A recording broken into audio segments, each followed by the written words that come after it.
which is the newly drawn central Michigan district that includes Lansing, is regarded as a critical bellwether race this cycle, and the massive amount of money being poured into the race ups the stakes even higher. But before you hit the polls on Tuesday, Fox 2's Hilary Golston gives us a closer look at each of the two candidates. The 7th congressional district race in Michigan has become the most expensive race for Congress in the country. The contest is between Democratic Congresswoman Elissa Slotkin and her Republican challenger Tom Barrett, currently a state senator. Slotkin endorsed by outgoing Congresswoman Republican Liz Cheney, and Barrett endorsed by Tulsi Gabbard, who recently left the Democratic Party. I spoke with each ahead of Tuesday. There is some concern that now there's this surge in public and private investment, and yet pretty much all of the chip makers have indicated that the glut of chips is coming, and some of the shortages that we saw during the pandemic have abated pretty substantially. So was that money too little, too late? You know, I don't think so, because the truth is it's not just about making sure those chips are available when our car makers need them or when, they need to go into our cell phones or anything else. It's actually making sure we have an American supply chain for those things. Right now, we make 0% of the chips that are in our, smartphones and all those 5G gadgets. And I just don't think that we have a future without chips. And I don't like being reliant exclusively on places like Asia for something that's so fundamental for our economic security. I want to ask also about some of the pretty strong positions that the Commerce Department is now taking on exporting chips that can be used in weapon systems, particularly to China.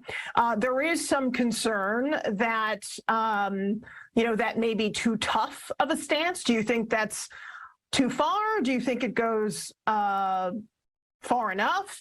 There's even concern that these license restrictions could actually affect U.S. citizens and their citizenship if it turns out that they're working for a China chip manufacturing company. Is it too much? So, no, I don't think so. And that's because we've finally put on our national security caps when we're thinking about, thinking caps when we're thinking about how to export things to places like China. I led a bipartisan defense supply chain task force in 2021 that was looking at our military supply chains. And when we picked up the rug, there were a lot of creepy crawlies under there on our dependencies on China. We don't want to be dependent on China for any of our military hardware or software, and we don't want to be giving them things that make us vulnerable because they can copy them, manipulate them, have access to our systems. So I'm happy as a national security person, a CIA person by training, that we're looking at this with a national security lens. We return to the CHIPS Act with State Senator Tom Barrett. Gas prices are still way too high for most Americans. That is true. But the question is, if we are looking to an energy independent future, do you believe that it must include more than fossil fuels? I've been awarded a leadership award by the Great Lakes Renewable Energy Association. I know that probably shocks you that I'm a Republican and would be not at all. embraced that way. But look, I'm an all of the above person. I think that we ought to look at every single potential source of energy we have. I have gone, toe to toe with the utilities about allowing individuals who decide to invest in their own rooftop solar project or something like that they're not going to get penalized by their utilities for producing their own power and being excluded from the grid for being able to do that.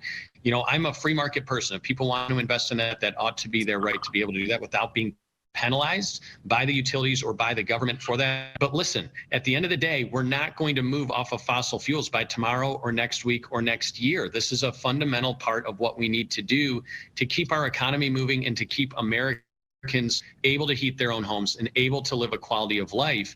So for Joe Biden and Nancy Pelosi and Elissa Slotkin to sit by while pipelines are shut down, while he goes overseas to beg the Saudis to pump more oil, when we have far more capacity here in our own country to just bring American energy on the grid, that is what it's going to take to get us out of this economic hardship that we're facing. Do you have concerns that there could be a chilling effect on medical professionals stepping in to help a woman whose life may be in danger if there aren't protections in place that clearly define women have access to abortions. Michigan law empowers medical professionals, doctors, physicians to make that determination in their professional assessment. And medical doctors make professional life and death decisions every single day of their lives.